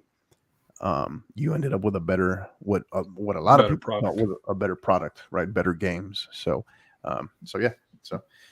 But yeah, it is what it is right now. But I think we just continue to make that push and that challenge for coaches to make that push to your administration, make that push to your athletic directors, to have them ask those questions up in Austin. Rafa, your final thoughts? That was like what Coach said. I think hopefully maybe eventually later, though, maybe you start the season a little bit later. I think to avoid a lot of the weather. And also, I think maybe the state needs to also kind of come into scheduling the spring break, all the schools at the same time. I think, they can use that week as a break for the players, and if ECNL wants to play during that week, go ahead, be our guest. But that way, we don't have situations like, okay, one team's off from school and the other one is not. And that's what we're seeing like right now. I think if we have one universal week for spring break, that way it's pretty much fair for all the teams and so forth. And that way it also helps push on that. I think I mentioned to Coach on Sunday about even the playoffs, not playing 2 games within the week, like the area game and the quarterfinal game in one week. I think playing one playoff game each Thursday, Friday, or Saturday each week, I think it'll be a lot better for the players. It gives them a lot of better recovery time and less travel during the middle of the week, especially missing school. So hopefully that's some things that the coaches will consider push that for the next year. Here's an idea. I know this is done in Colorado quite a bit. Is you'll have let's say a quad of 4. They'll play, let's say, on a Thursday, and then the the 2 winners play on a Saturday through there. Could you see that something like that working for it here, where you have it at one, let's say the highest seed host, their little quadrant, right, along those lines. Is that something that you could see? Because every region gets a first, a second, along those lines here. right. I know it probably a little bit added expense for hotels, a little bit Right. missing school along those lines, but let's be honest, school, missing school now is not like it was when I went to school. You've got computers, you can still attend classes and stuff like that, depending on internet capabilities. Is that something that you could see where maybe they would adapt? Yeah, I think that's a great point. I forgot about that from when I was there in Colorado as well. The pod play, right? Pod play. They put them in groups, and I mean, it's exactly how the NCAA plays out. Not that NCAA is the greatest, example. Role model. Yeah, exactly. but in terms of tournament play, that's exactly how they play out the first couple of rounds of the tournament. You'll have the highest seeded team hosts, kind of thing. But yeah, it's possible. Could we see something, maybe just play one round of district play, and then after the round of district play, then you do the seeding off of that, and then you play a conference tournament, like a district tournament, and then the top 4 teams end up going to the playoffs, and then you just finish. But I'm talking about the playoffs, though. Mainly for the playoffs. If you using Harlan as an example, Harlan won their district. The 2, 3, and 4 seeds that are in their district, they would host it. Let's say at Ferris or at Gus. They would host it through there. So those other 3 teams would come in, get here on Thursday or Wednesday night, depending on how far away. Especially if you're coming from Brownsville, maybe come in Wednesday night after school. Play. Well, NCAA when they have the regional tournament. Yeah, that's how they play their first couple of rounds. But that's why they'll only seed. If you notice in the NCAA tournament, especially at the D1 level, they only seed so many teams. Correct. Right? Not every team. It's not like the NCAA basketball tournament at all, where every team is seeded. Right? Correct. But I also see where Rafa's coming from the standpoint of, or at least how I understood it is, I think it's merging where your idea, Harry, but with if teams maybe play, and you could pull that off too, because since the districts are so much bigger now, you don't have to do your quote unquote home and home, home and away series. I think now if everybody plays each other once to establish seeding for a then district tournament, and that's how you get your I think then you end up with more time, right, to prepare and schedule out the playoffs, right? I think or even schedule more non-district games too, a couple more as well. So we're getting on 2 hours here, so I hate to cut the conversation short, but we got to get out of here. Please, like I said here, for San Antonio plays away, or even on the high school matches. If you go to satxsoccer.net, if you look in the bottom right-hand corner, there's a little microphone. If you want to leave a comment, feedback, explain, hey, what happened in game X, along those lines, please do. It'll basically record off your microphone on your phone or whatever device that you're using, and then we can use that for for the show if you want to interact with us for that here. Next week will be the big what are we calling it? Bracketology. The Rafa, the 50-50 and SA SA Soccer Yeah, I guess Roundtable you need to come Bracketology. up with a name, right? Something bracketology. I don't know. Something Bracketology year 2 for it here. Yeah. Year 2. Yeah. Hopefully, Longer than year 1. I don't know. hopefully I won't be scrambling to get the brackets in like I was tonight. That was my bad, so sorry about that here. But Bracketology strikes back. Bracketology, but yes. And then, of course, don't forget to make sure that you report your scores at hashtag 210 soccer scores or hashtag TXHSSOCS HOC scores for that here. And like I said here, please tune in. Before we get you out here, who's your next guest coming on this week for the 50-50? Lining that one up right now as we speak, actually. So I was hoping that could be finalized so I could announce it on here, but just waiting on them to confirm. But if all goes well, it'll be a good one. It'll hopefully be coming. Well, they've all been good, educational as well for me. Coming your way on Monday, hopefully. So yeah. But Rafa, and like I said, we saw Scott this past weekend, so shout out to Scott. He mentioned how's he doing? How's he doing? Good. He's a hockey guy now, right? We asked him if he was following soccer this year, and he's like, "No, not yet." So I think next year he'll be our reporter up there in Wichita Falls. Nice. For that here. But no, he was pretty good. Like I said here, I spent the first half in my seats, the second half in the bunker, and so the second half. I had to rewatch the game just to see what happened for that here. But it was fun getting out, tailgating, showing up to the SAFC match. Coach, I think you were out there, right? I think you mentioned. Mm-hmm. Yeah. So I didn't get to see you. Got the season tickets again in a whole new area, so I had to adjust to that. But it's good. What section did you end up in? 102 row 2. Oh wow. Yeah. You're getting closer to that first row there. Yeah, I think some of the sweat was landing on us. I think so. Yeah. So, but thank you guys for coming on, Coach and Rafa here. What's life without goals? We're out of here.